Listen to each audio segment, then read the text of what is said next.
ఎందుకు చనిపోయాడు అని అంటే, మనుషులు ఈ లోకంలో భూమి మీద మానవ జాతి ఉద్భవించినది సమయం నుంచి, అనగా దేవుడు మానవుడిని తయారు చేసిన ఆ రోజు నుంచి, ఆ రోజు ప్రారంభ మానవుడు తయారు చేయబడిన దినము నుంచి ఈ రోజు వరకు కూడా, ఈ క్షణం వరకు కూడా, మరి కాసేపట్లో పుట్టబోయే బిడ్డ వరకు కానీ, రాబోయే దినముల్లో పుట్టబోయే పిల్లల కోసం, ఈ ప్రపంచంలో ఉన్న ప్రతి మనుషుడి కోసం ఆయన ఏం చేశాడంటే తన ప్రాణమును పెట్టాడు, తన రక్తాన్ని చిందించాడు.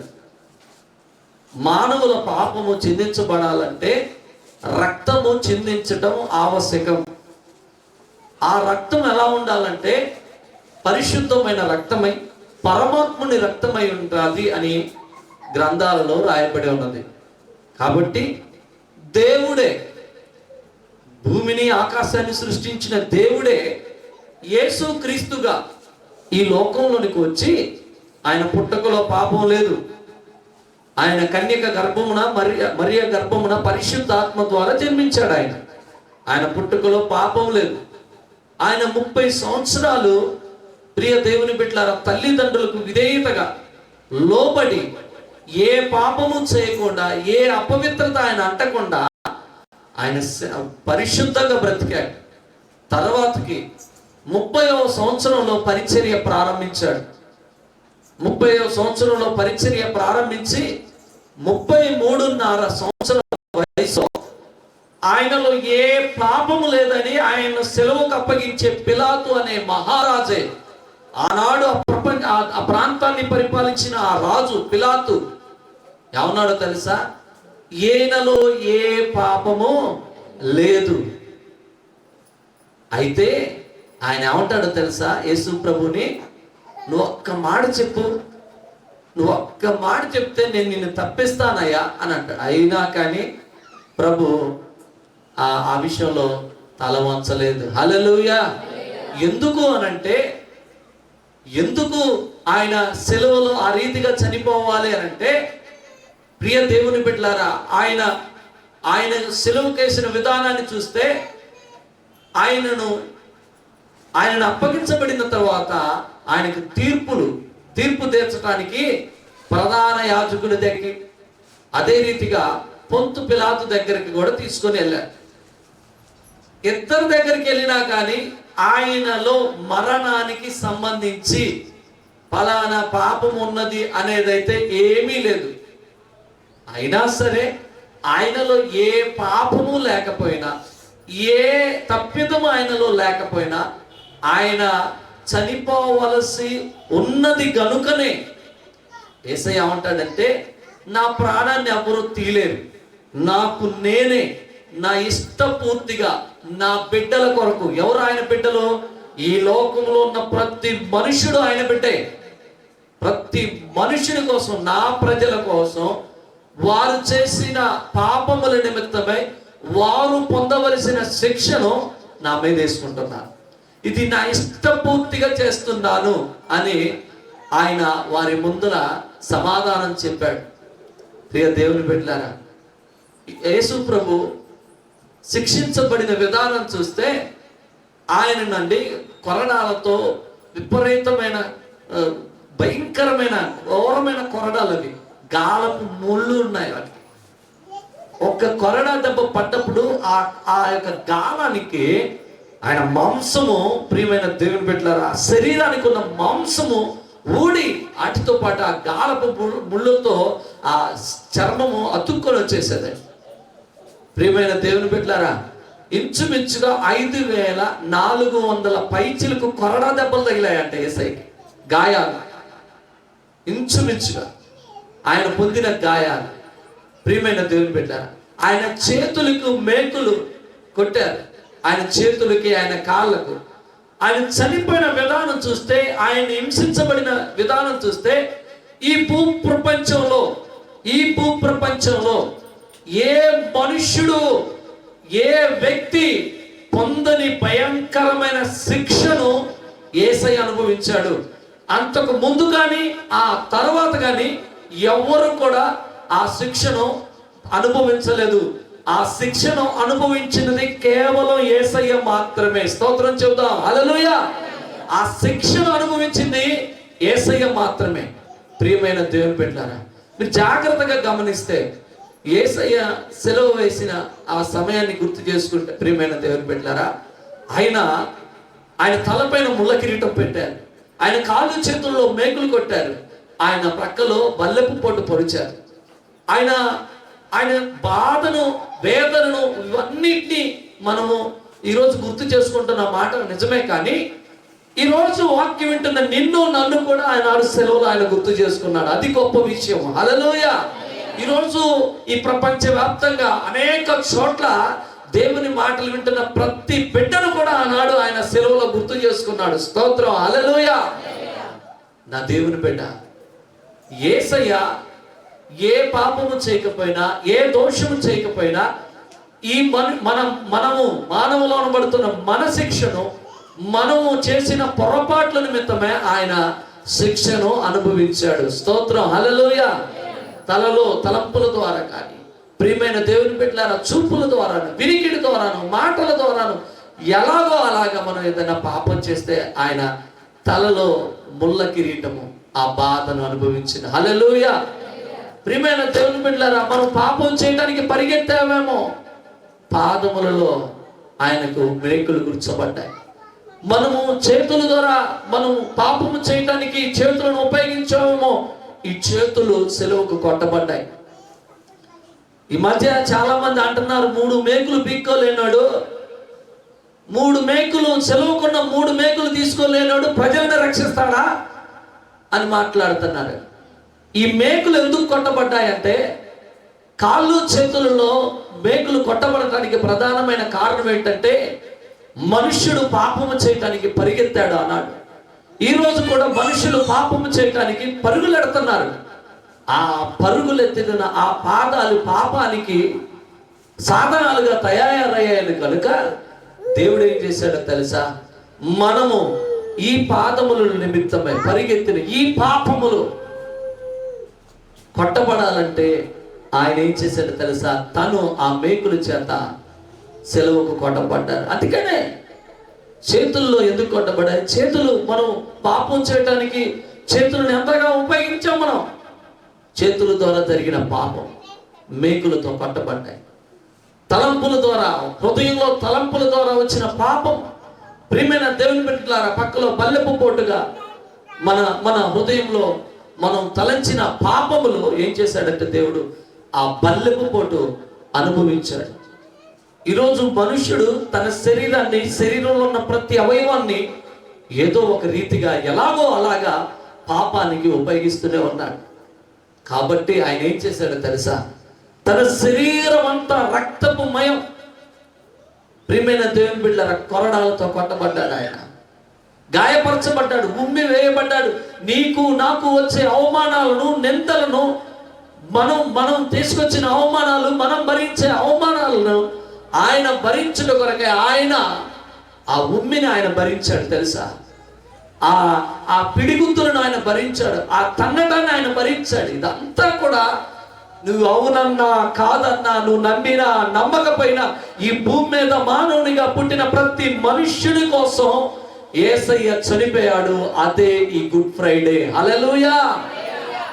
నీకు మంచి చేయడం కోసం దేవుడే ఈ లోకానికి వచ్చి చనిపోయాడు కనుక, ఒకవేళ మనుషులందరూ అనుకోవచ్చు, తెలియని వాళ్ళు అనుకోవచ్చు, ఇది మంచి ఏంటనంటే, ఇది ఖచ్చితంగా ప్రపంచానికి మంచి రోజే. హల్లెలూయా. ఈ ప్రపంచంలో దేన్నైనా తుడిచి వేసుకోవచ్చు, కడిగి వేసుకోవచ్చు, కానీ పాపాన్ని కడిగి వేయలే. స్తోత్రం హల్లెలూయా. ఎడ్ల యొక్కయో, గొర్రెల యొక్కయో, మేకల యొక్కయో రక్తము పాపాన్ని తుడిచి వేస్తుంది అంటావు, అది అసత్యం. మానవుని పాపము తుడిచివేయబడాలంటే, ప్రియమైన దేవుని బిడ్డలారా, దేవుని రక్తము చిందించబడవలసినదే. హల్లెలూయా. కాబట్టి ప్రియమైన దేవుని బిడ్డలారా, అందుకనే అందు నిమిత్తమే యేసయ్యని ఈరోజు చాలా మంది తక్కువగా చేసి మాట్లాడుతున్నారు కదా, వాళ్ళ కోసం కూడా యేసయ్య చచ్చిపోయాడు. వాళ్ళ పాపాల నిమిత్తం కూడా యేసయ్య చనిపోయాడు. మన అందరి పాపముల నిమిత్తమై యేసయ్య ఏం చేశాడో తెలుసా? మనం చేసిన ప్రతి పాపాన్ని ఆయన మీద వేసుకొని ఆ పాప భారాన్ని తుడిచివేయట కొరకై ఆయనే నీ స్థానంలో నా స్థానంలో నిలబడి ఇదే రోజున ప్రపంచవ్యాప్తంగా జరుపుకుంటున్న ఈ గుడ్ ఫ్రైడే రోజునే 2000 సంవత్సరాల క్రితం ఆయన మరణించాడు. స్తోత్రం, హల్లెలూయా. ఆయనని చంపటం ఎవరి వల్ల కాదు, ఆయనే తనంతటికి తన ప్రాణమును పెట్టాడు. స్తోత్రం, హల్లెలూయా. నీకేదైనా డౌట్ ఉంటే ఈ 4 సువార్తలు చదువు. ఎవరైనా ఈ మాటలు వింటూ ఎవరైనా డౌట్ పడితే నిజమేనా అని అనుకుంటే, యేసయ్య ఈ బైబిల్ గ్రంథాన్ని ప్రపంచానికి అనుగ్రహించాడు. నువ్వు ఏ భాషలో మాట్లాడినా ఆ భాషలో బైబిల్ ఉన్నది. బైబిల్ గ్రంథంలో మత్తయి సువార్త, మార్కు సువార్త, లూకా సువార్త, యోహాను సువార్త అని 4 సువార్తలు ఉంటాయి. ఈ 4 సువార్తలు ఒకసారి చదివి చూడు, ఖచ్చితంగా నీకు అర్థమవుతుంది. స్తోత్రం, హల్లెలూయా. నువ్వు నమ్మినా నమ్మకపోయినా విషయం మాత్రం స్పష్టం. ఆయన మనుషులందరి పాపాల నిమిత్తం తన ప్రాణాన్ని పెట్టాడు. స్తోత్రం, హల్లెలూయా. ఆ ప్రాణము పెట్టిన ఆ రోజే శుక్రవారం. ఏ శుక్రవారం అయితే ప్రభువు చనిపోయాడో ఆ శుక్రవారాన్ని ప్రపంచం అంతటా గుడ్ ఫ్రైడే. స్తోత్రం, హల్లెలూయా. ఏటిని మార్చలేవు, చరిత్రను అసలు మార్చలేవు. స్తోత్రం, హల్లెలూయా. ఇది నిజం. ఆ గుడ్ ఫ్రైడే నాడు అనగా యేసయ్య సిలువ వేసే సమయమున యేసయ్య పక్కన 2 దొంగలు, కుడి వైపున ఒక దొంగ, ఎడమ వైపు ఒక దొంగ. యేసయ్య మధ్యలో సిలువ వేయబడ్డాడు. సిలువ వేసిన తర్వాత ఆయన అలా సిలువ వేసి నిలబెట్టిన తర్వాత పలుకు మాటలు చాలా ప్రాముఖ్యమైనవి. ఇదేదో చాలా మంది ఏమనుకుంటారంటే, అమ్మో యేసయ్యకి చేతగాకనే చచ్చిపోయాడు, లేకపోతే యేసయ్యకి వల్లగాకనే చచ్చిపోయాడు. అలా కాదు. ఆయన దైవత్వం యొక్క సర్వ సంపూర్ణత ఆయన యందు నిక్షిప్తమై ఉన్నాయి. కానీ మనం మానవులము గనుక ఆయన మానవ అవతారం ధరించాడు. స్తోత్రం, హల్లెలూయా. ఏమండి, మానవుని రక్షించుటకు దేవుడు ఏరే ఆకారాల్లో వచ్చాడు అనుకోండి, మానవుడు విశ్వసించలేదు. కాబట్టి మానవుని రక్షించుటకు మానవుని సృజించిన దేవుడు మానవ ఆకారంలో ఈ లోకంలోకి వచ్చాడు. స్తోత్రం, హల్లెలూయా. ఆయనను కొట్టేటప్పుడు రక్తం గారింది, ఆయన బాధపడ్డాడు దెబ్బలప్పుడు, ఆయన గాయాలు తగులుతుంటే ఆయన హృదయం గాయపరచబడ్డది. మనకంటే ఎక్కువ బాధపడ్డాడు ఆయన. ఇదంతా ఎందుకంటే మన బాధలన్నిటినీ కూడా ఆయన తన మీద వేసుకొని రాబోయే రోజుల్లో ఆయన నమ్ముకోవడానికి వచ్చే బిడ్డలో ఎవరైనా అయ్యో నాకు ఈ బాధ ఉందంటే, అమ్మ 2000 సంవత్సరాల క్రితమే నీ బాధ కోసం నేను అనుభవించానమ్మా శిక్షని, 2000 సంవత్సరాల క్రితమే నీ బాధ నిమిత్తమై నేను నీ బాధ నిమిత్తమై శిక్షణ అనుభవించానయ్యా. కాబట్టి వీటన్నిటిని నేను జయించి ఉన్నాను. కాబట్టి నువ్వు నా యందు విశ్వాసం ఉంటే నువ్వు కూడా వాటిని జయిస్తావు. హల్లెలూయా. అయితే ప్రియమైన దేవుని బిడ్డలారా, యేసయ్య అలా సిలువ వేయబడిన తర్వాత మాట్లాడిన మాటలు ప్రపంచం అంతటా కూడా 7 మాటలు. ఈ రోజున ప్రతి చర్చిలో కూడా 7 మాటలను గుర్తు చేసుకుంటారు. స్తోత్రం, హల్లెలూయా. ఖచ్చితంగా గుర్తు చేసుకోవాలండి ఈ 7 మాటలు. మొదటి మాట, తండ్రి వీరేమి చేయుచున్నారో వీరు ఎరుగరు. స్తోత్రం, హల్లెలూయా. ఏం చేయాలి మరి? వీరిని క్షమించాలి. రెండవ మాట, నేడు నీవు నాతో కూడా పరదేశంలో ఉండు. మూడవ మాట, అమ్మా ఇదిగో నీ కుమారుడు. నాలుగో మాట, ఏలి ఏలి లామా సబక్తాని, నా దేవా నన్నేల చేయి విడిచితివి. ఐదవ మాట, దప్పికొనుచున్నాను. ఆరో మాట, సమాప్తమై. ఏడవ మాట, నా ఆత్మను నీకు అప్పగించుకొనుచున్నాను. స్తోత్రం, హల్లెలూయా. ఈరోజు ఈ 7 మాటలు, ఎక్కువ సమయం లేదు, త్వరగానే నేను ముగిస్తాను. మీరు కనుక శ్రద్ధగా వింటే ఈ 7 మాటల యొక్క పరమార్థం ఈరోజు కొద్దిగా, ఏదో గొప్ప గొప్ప విషయాలు ఏం కాదు, దేవుడు బయలుపరిచిన విషయాలను మనం విన్నాం. 7 మాటలు గమనించినట్లయితే 7 మాటల్లో కూడా ప్రేమ ఉన్నది. స్తోత్రం, హల్లెలూయా. 7 మాటల్లో కూడా ప్రేమే ఉన్నది. 7 మాటల్లో కూడా ప్రతి మాటలో కూడా ప్రేమే ఉన్నది. ఈ రోజున తండ్రి వీరేమి చేయుచున్నారు? లూకా సువార్త 23వ అధ్యాయము 30 చదవడం. తండ్రి వీరేమి చేయుచున్నారు వీరు ఎరుగరు కనుక వీరిని క్షమించమనెను. హల్లెలూయా, హల్లెలూయా, హల్లెలూయా. లూకా సువార్త 23వ అధ్యాయము 34వ వచనం. ఇప్పటి నుంచి ఈ క్షమించడం అనే విషయాన్ని ఒక 5 నిమిషాలు ధ్యానించుకుందాం. ఏం చేయమన్నాడు చెప్పండి? క్షమించమన్నాడు. ఏమండి, వాళ్ళు ఏం చేస్తున్నారో వాళ్ళకి తెలియదా? ఖచ్చితంగా తెలుసు, ఖచ్చితంగా తెలుసు.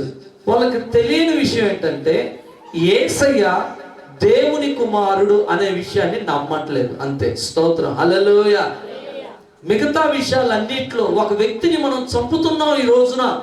ఏ పాపము లేని ఆయనను, ఏ పాపము చేయని ఆయనను, ఎక్కడా కూడా మరణానికి అవకాశం లేని ఆయనను, ఒక నిర్దోషిని, ఒక నిరపరాధిని, ఒక తప్పు చేయని వ్యక్తిని, ఒక పాపము చేయని వ్యక్తిని, ఒక కుంటివాడికి నడకనిచ్చిన వ్యక్తిని, గుడ్డివాడికి చూపునిచ్చిన వ్యక్తిని, చనిపోయిన వాడిని లేపిన వ్యక్తిని, దెయ్యములను తరిమివేసిన వ్యక్తిని, దేవుడు ప్రేమయ్య ఉన్నాడని బోధించిన వ్యక్తిని, దేవుడే లోకానికి వెలుగని చెప్పిన వ్యక్తిని పాపం చేస్తూ పట్టుబడితే మోసే ధర్మశాస్త్రం ఎదుగు రాళ్ళించి కొట్టమంది, నువ్వేం చేస్తావయ్యా అని దగ్గరకు తీసుకెళ్తే ఆ శిక్ష నుంచి, ఆ తప్పిదము నుంచి ఆమెను కాపాడి ఆమె పాపాలను క్షమించిన వాడిని ఏం చేస్తున్నారు? ఈ రోజున సెలవు వేస్తున్నారు. మేకులకు కొట్టి కొరడాలతో కొట్టారు, అప్పటికే ముళ్ళ కిరీటం అల్లి పెట్టారు. అయితే నా దేవుని బిడ్డ ఏం చేస్తున్నారు అనే విషయంలో భౌతికంగా వాళ్ళు చేసే విషయం వాళ్ళకి తెలుసు, కానీ ఆత్మ సంబంధంగా వారికి ఈ విషయం ఏం తెలియదు. స్తోత్రం, హల్లెలూయా. సెల్ ఫోన్ స్విచ్ ఆఫ్ చేయండి. ప్రైజ్ ది లార్డ్, హల్లెలూయా. ప్రియమైన దేవుని బిడ్డలారా, మనము మత్తయి సువార్తలో ఒక అంశాన్ని చూసినట్లయితే వాక్యంలో రాయబడిన ఒక మాటను మనం శ్రద్ధగా చదువుకుందాం.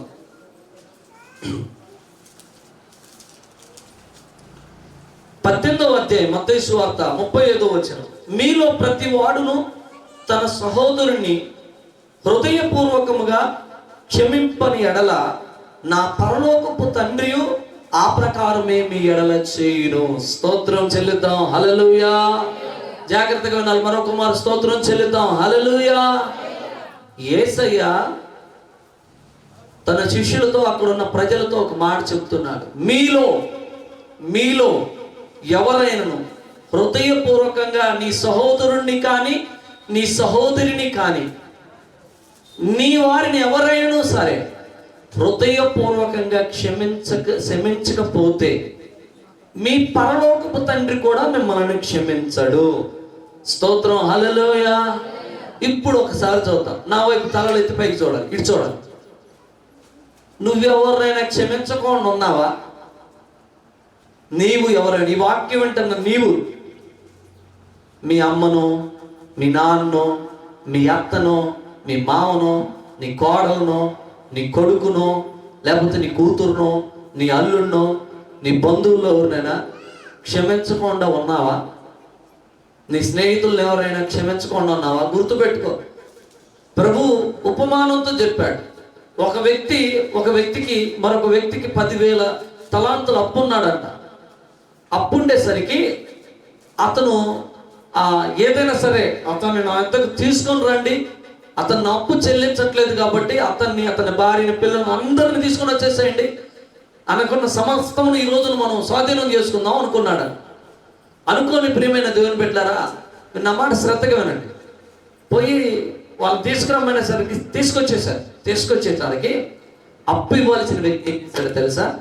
ఆయన కాళ్ళ మీద పడి, అయ్యా నేను అప్పు ఇవ్వలేని స్థితిలో ఉన్నాను, దయవుంచి నా కనికరపడు, దయవుంచి నా ఎడల కనికరపడు, నన్ను క్షమించయ్యా అని అంటే ఆ యజమానుడికి జాలి కలిగింది.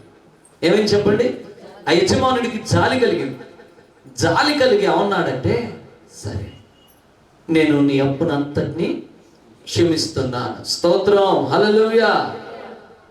మనోడు అప్పులు క్షమించబడ్డాయి కదా, ఎంత? 10,000. ఇంటికి వెళ్ళాడు. ఇంటికి వెళ్ళిన తర్వాత వెంటనే ఒక ఆలోచన వచ్చింది. తనకు ఒక 100 రూపాయలు ఇవ్వాల్సిన ఒక వ్యక్తి ఉన్నాడు.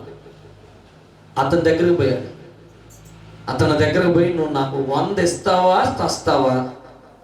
అలానే అన్నాడు. నువ్వు నాకు ఇవ్వాల్సిన 100 రూపాయలు ఇస్తావా చస్తావా అని గల్లా పట్టుకున్నాడు. బలవంతం చేస్తున్నాడు. ఆ రోజు ఈయన 10,000 అప్పుంటే ఆ యజమానుడి దగ్గర పోయి క్షమించయ్యా అని బతిమలాడినట్టే ఈరోజు ఈ 100 రూపాయలు ఇవ్వాల్సిన వ్యక్తి అంటున్నాడు, అయ్యా నేను ఈ 100 రూపాయలు నీకు ఖచ్చితంగా ఇస్తానయ్యా, దయచేసి నాకు గల్లా వదులయ్యా, దయచేసి నన్ను క్షమించయ్యా, ఇదొక్క మారు ఇదిగో క్షమించు, నీ కొద్ది రోజుల్లో నీ అప్పు తీరుస్తానంటే, నా అప్పు ఇప్పుడే కట్టాలి, నాకు ఇవ్వాల్సినవి ఇప్పుడే ఇవ్వాలా అంటూ నడి వీధిలోకి గల్లా బట్టి అతన్ని గుంజేశాడు. ఈ విషయం 10,000 దేనారాలు అప్పు క్షమించిన వ్యక్తి ఉన్నాడు కదా, ఆయన దగ్గరకు వచ్చేటలక మళ్ళా మనోడిని పిలిపించాడు. ఈరోజు ఇదే మాట నీతో ప్రభు మాట్లాడుతున్నాడు. నీ సహోదరుణ్ణి హృదయపూర్వకంగా క్షమించకపోతే, నీ సహోదరుణ్ణి హృదయపూర్వకంగా క్షమించని ఎడల, నువ్వెలా నీ సహోదరుని ఎడల ప్రవర్తించావో అలాగనే నీ ఎడల ప్రవర్తిస్తాడు దేవుడు. అదే వాక్యము మత్తయి సువార్త 17వ అధ్యాయం 35వ వచనంలో మనం చదువుకున్నాం. స్తోత్రం, హల్లెలూయా. ఈ మాట ఎందుకు చెప్పాడంటే, పేతురు వచ్చాయా, నా సహోదరుణ్ణి నేను ఎన్ని మార్లు క్షమించాలయ్యా? 7 మార్లు క్షమించి వదిలేయమంటావా అన్నాడు. లేదు లేదు, నీ జీవితకాలం క్షమించాల్సిందే, నువ్వు బ్రతికి ఉన్నంత కాలం క్షమించాల్సిందే అని చెప్తూ ఈ ఉపమానాన్ని చెప్పాడు. యేసయ్య ఏమండి, ఒక వ్యక్తిని నలుగురు, పక్షవాయువు కలిగిన వ్యక్తిని నలుగురు మోసుకొని వచ్చారు. మార్కు సువార్త 2వ అధ్యాయంలో మాటలు రాయబడతాయి. అయితే వారి విశ్వాసాన్ని చూసి అతన్ని స్వస్థపరిచారు. అప్పుడు అన్న మాట ఏంటంటే, నీ పాపములు క్షమించబడ్డాయి అని చెప్పాడు. స్తోత్రం, హల్లెలూయా. ఆనాడు పాపం చేస్తూ పట్టబడ్డ స్త్రీని కొడుకు ఎప్పుడు పాపం చేయకమ్మా అని చెప్పాడు. ఎవరినైనా స్వస్థపరిచేటప్పుడు, ఎవరినైనా బాగు చేసేటప్పుడు, ఇదిగో నాయన ఇక పాపము చేయకు, నీ పాపాలు క్షమించబడ్డాయని, పాపాలను క్షమించుటకు ఆయనకు అధికారం ఉండటం వల్ల పాపాలను క్షమించాడు. అలాగనే ఆ సమయమున యేసయ్య ప్రాణం పెట్టే సమయమును కూడా, యేసయ్య మనస్తత్వం ఏంటంటే, యేసయ్య స్వభావం ఎలాంటిదంటే, తన ప్రాణమును తీయచూచే వాడిని కూడా, తన ప్రాణాన్ని తీసే వ్యక్తిని కూడా క్షమించగలిగిన మనసు యేసయ్యది. హల్లెలూయా. ఈ రోజండి చిన్న చిన్న విషయాలకి క్షమించలేమండి, చిన్న చిన్న అంశాలకు క్షమించలేము. అప్పుడు దాకా అంతా బాగానే ఉంటారు, అప్పుడు దాకా కలిగలిసే ఉంటారు. ఒక్క చిన్న విషయం కాడ తేడా వస్తే, ఆ ముఖం నేను చూడను, ఆయన ముఖం నేను చూడను, ఆమెతో నేను మాట్లాడను, ఆయనతో నేను మాట్లాడను, ఇంతే అని రక్త సంబంధికులను దూరం చేసుకున్న వాళ్ళు లేరా? తోడబుట్టిన వారిని దూరం చేసుకున్న వాళ్ళు లేరా? బంధువులను దూరం చేసుకున్న వాళ్ళు లేరా? కన్న బిడ్డలను దూరం చేసుకున్న వాళ్ళు లేరా? ఈరోజు దేవుడు నీతోనే మాట్లాడుతున్నాడు. యేసయ్య మొదటి పలికిన మాట, తండ్రి మీరేం చేస్తున్నారు వీరికి తెలియదు. ఎందుకు చెప్పనా ఆ మాట? అక్కడ ఉన్న వాళ్ళు కూడా చాలా మంది మారు మనసు పొందే సమయం అది. హల్లెలూయా. అక్కడ ఉన్న వాళ్ళు చాలా మంది తర్వాత యేసయ్య కోసం, యేసయ్య ప్రాణాలు తీయడానికి సాక్షులుగా నిలబడ్డ ఇల్లే రేపు యేసయ్య కోసం చావటానికి కూడా సిద్ధపడ్డ వాళ్ళు ఉన్నారు ఆ స్థలంలో. హల్లెలూయా. వారిని క్షమించాడండి. ఆ ప్రేమను చూసి చాలా మంది, ఆ కనికరాన్ని చూసి, ఆ క్షమాగుణాన్ని చూసి చాలా మంది యేసయ్య వైపు తిరిగారండి. స్తోత్రం, హల్లెలూయా. ఈరోజు సెలవులో పలికిన మొదటి మాట నీకు నేర్పుతున్న విషయం ఏంటో తెలుసా? నా దేవుని బిడ్డ, నా దేవుని ప్రజలారా, నా దేవుని బిడ్డలారా, ఇదిగో నేను ఇలా నా బిడ్డలారా, నేను ఇలా మీకోసం చనిపోతూ నా ప్రాణం తీసే నా బిడ్డలను నేను క్షమించే నా బిడ్డలను, ఈరోజు నువ్వెలా ఉన్నావు? నీ వారిని నువ్వు క్షమించగలుగుతున్నావా? నీ వారిని క్షమించే మనస్సు, అట్టి హృదయం నీకు లేకపోతే జరిగే విషయం ఏంటో తెలుసా? నువ్వు కనుక నీ సహోదరుడినో, నీ సహోదరినో, నీ వారినో నువ్వు క్షమించవలసిన వ్యక్తిని హృదయపూర్వకంగా క్షమింపని ఎడల జరిగేది ఏంటో తెలుసా? దేవుడు కూడా నీ విషయంలో అలానే ఉంటాడంట. మీరు ఏది విత్తుతారో అదే కోస్తారని దేవుడు చెప్తున్నాడు. ఏ కొలతతో కొలుస్తారో ఎంత కూడా చిన్నపాటి గ్రాము కూడా, ఏది ఒక్క చిన్న మిల్లీమీటర్ సెంటీమీటర్ కూడా తేడా ఉండదు. ఖచ్చితంగా ఎలా కొలిచావో ఆ కొలత నీకు చూపిస్తాడంతే. కాబట్టి మనం ఏం చేయాలో తెలుసా? క్షమాగుణం కలిగి ఉండాలి. అననండి, దేవుడు స్తోత్రం చెప్పండి అంతే. హల్లెలూయా. ఎవరైనా నిన్ను అనరాని మాట అంటున్నారంట, ప్రభువా నేను క్షమించానయ్యా. ఆ రోజు సెలవులో పలికిన మొదటి మాట ఇదే కదా, వీరేమి చేయించున్నారు వీరు ఎరగరు కనుక నేను క్షమిస్తానయ్యా. క్షమించకపోవటం వల్ల జరిగే అనర్థాలు ఏంటో తెలుసా? కుటుంబాలు విచ్ఛిన్నమవుతున్నాయి, కుటుంబాలు పాడైపోతున్నాయి, ఎంతో కాలంగా స్నేహంగా ఉన్న స్నేహాలు చెడిపోతున్నాయి, బంధుత్వాలు ఆవిరైపోతున్నాయి. ఇకనైనా సరే అనని 100 మాటలు అన్నాయి, ఏ మాటలైనా పలకని, నీ గురించి చెడ్డగా మాట్లాడినాయి, నీ ఇష్టం వచ్చినట్లు పలకని.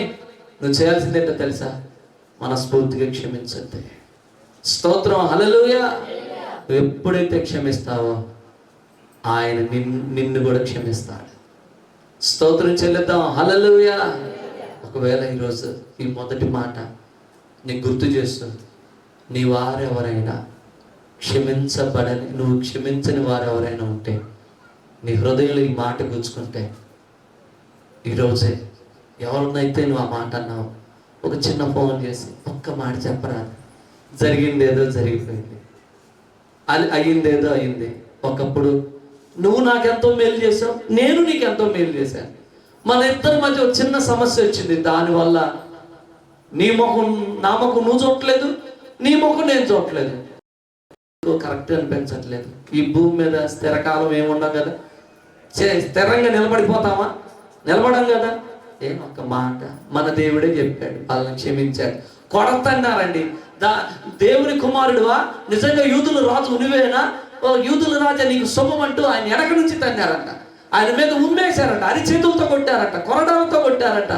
నాకు అనిపించింది కదా, ఆయన మేకులు కొట్టేటప్పుడు, నేను ఈ సీన్ నాకు చాలా ఇష్టం. ప్యాషన్ ఆఫ్ ది క్రైస్ట్, ఆ చేతికి తాడు కట్టేసి బలంగా గుంజుతారు. అది ఎందుకంటే వాళ్ళు అనుకున్న స్థలంలోకి ఆ చెయ్యి రావాలా, ఎందుకంటే ఆయన శ్వాస పీల్చడానికి అవకాశం ఉండకూడదు, ఉక్కిరి బిక్కిరి కావాలి. ఆయన ఈ ఊపిరితిత్తులు అనుకూలంగా ఉండవద్దు, అంత బలంగా గుంజి కొట్టారండి సెలవుకి ఆయన్ని. ఆ మాట ఎలా పలుకుతున్నాడండి? ఎవనుకున్నావు నీ దేవుడు? ఎవనుకున్నావు దేవుడు? యేసయ్య ఎవరో తెలుసా? యేసయ్య ఎలాంటోడో తెలుసా? నువ్వు క్షమిస్తావో క్షమించవో కానీ నిన్నెప్పుడు క్షమించే దేవుడు ఆయన. హల్లెలూయా. ఈ ప్రపంచంలో యేసయ్యను నువ్వు ఎలా నమ్ముకున్నావయ్యా చెప్పంటే, ఒకప్పుడు నేను హింసకుడును, దూషకుడును, హానికరుడును, ఎవరైతే యేసయ్యను నమ్ముకున్నారో వారిని తరిమి తరిమి తరిమి చంపుతూ బతికినాను, నేనే సౌలుని ఇప్పుడు పౌలుగా మారాను. ఆ మాట చెప్తూ సాక్ష్యం చెప్తే జనాలు బిత్తరపోయారండి ఆనాడు. హల్లెలూయా. ప్రియమైన దేవుని బిడ్డలారా, ఈ ప్రపంచంలో ఎవరినైనా యేసయ్యను నమ్ముకొని బలంగా సేవ చేస్తున్న సేవకుని అడుగు, సేవకురాలను అడుగు, బిడ్డలను అడుగు, సాక్ష్యం రొట్టె మీద సాక్ష్యాలు చెప్పేవాళ్ళని అడుగు. ఒక మాట, ఎట్లా నమ్మావంటే, ఒకప్పుడు యేసయ్యని నేను దూషించా, ఒకప్పుడు యేసయ్యని నేను ద్వేషించా, ఒకప్పుడు యేసయ్యని చెడ్డగా మాట్లాడా, ప్రార్థనలు పెడితే అడ్డుకున్నా, వాక్యం చెబుతుంటే ఆక్షేపించా. అలాంటి బ్రతుకును అది క్రైస్తవులు కనిపిస్తే తిట్టేవాడిని, కొట్టాలని ప్రయత్నం చేసేవాడిని, మందిరాలను కూలగొట్టాలని ప్రయత్నం చేసేవాడిని.